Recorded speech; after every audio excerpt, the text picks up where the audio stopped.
Assalamualaikum warahmatullahi wabarakatuh. Perkenalkan, saya Melati Mulia dengan NIM C1C021174. Di sini saya akan menjelaskan mengenai akad ijarah. Baiklah, langsung saja ke materi yang pertama, yaitu pengertian akad ijarah. Ijarah dapat didefinisikan sebagai akad pemindahan hak guna atau manfaat atas suatu barang atau jasa dalam waktu tertentu dengan pembayaran upah sewa, tanpa diikuti dengan pemindahan kepemilikan atas barang itu sendiri. Jadi, ijarah dimaksudkan untuk mengambil manfaat atas suatu barang atau jasa dengan jalan penggantian, yaitu membayar sewa atau upah sejumlah tertentu. Kemudian materi selanjutnya yaitu jenis akad ijarah. Berdasarkan objek yang disewakan ada dua, yaitu manfaat atas aset yang tidak bergerak seperti rumah atau aset bergerak seperti mobil, motor, pakaian, dan sebagainya. Yang kedua, manfaat atas jasa berasal dari hasil karya atau dari pekerjaan seseorang.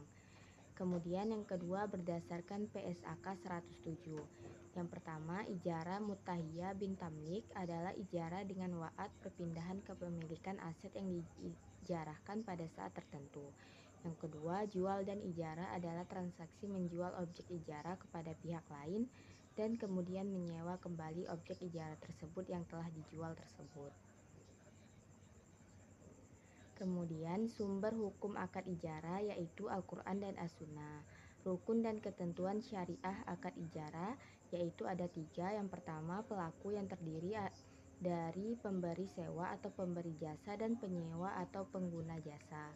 Yang kedua, objek akad ijarah berupa manfaat aset dan pembayaran sewa atau manfaat jasa dan pembayaran upah. Yang ketiga, ijab kabul atau serah terima. Kemudian materi selanjutnya masih dasar syariah yaitu berakhirnya akad ijarah. Ada 4, yaitu ketika periode akad sudah selesai sesuai perjanjian. Yang kedua, periode akad belum selesai tetapi pemberi sewa dan penyewa sepakat untuk menghentikan akad ijarah. Yang ketiga, terjadi kerusakan aset. Dan yang terakhir, penyewa tidak dapat membayar sewa. Kemudian perbedaan ijarah dengan leasing terdapat 4, yaitu pada objek, ijarah manfaat barang dan jasa, yang leasing manfaat barang saja. Pada metode pembayaran, ijarah tergantung atau tidak tergantung pada kondisi barang jasa yang disewa, sedangkan leasing tidak tergantung pada kondisi barang yang disewa. Yang ketiga, perpindahan kepemilikan. Ijarah tidak ada perpindahan kepemilikan.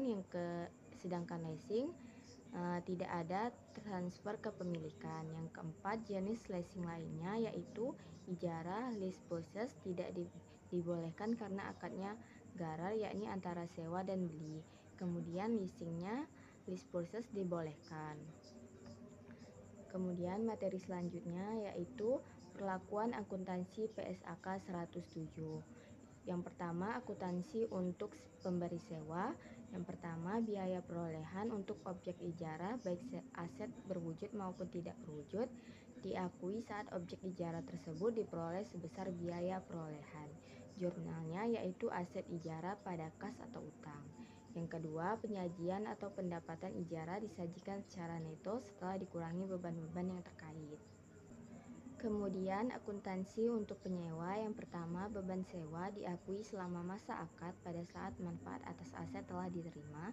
Jurnalnya yaitu beban sewa pada kas atau utang.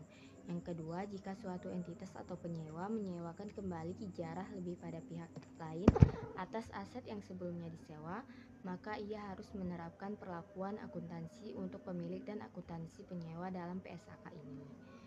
Materi selanjutnya yaitu ilustrasi akuntansi akad ijarah. Transaksi yang pertama, pada tanggal 2 Januari 2007, pemberi sewa dan penyewa menandatangani akad ijarah atas mobil selama 3 tahun. Disepakati bahwa pembayaran dilakukan setiap bulan sebesar 12.500. Pemberi sewa membeli mobil yang disewakan sebesar 150.000 dari PTB dan disepakati bahwa pada akhir masa sewa akan dibeli oleh penyewa. Jurnal untuk pemberi sewa yaitu saat pembelian aset dari PTB pada aset ijarah dan kas yaitu sebesar 150.000. Sekian materi yang dapat saya sampaikan. Wassalamualaikum warahmatullahi wabarakatuh.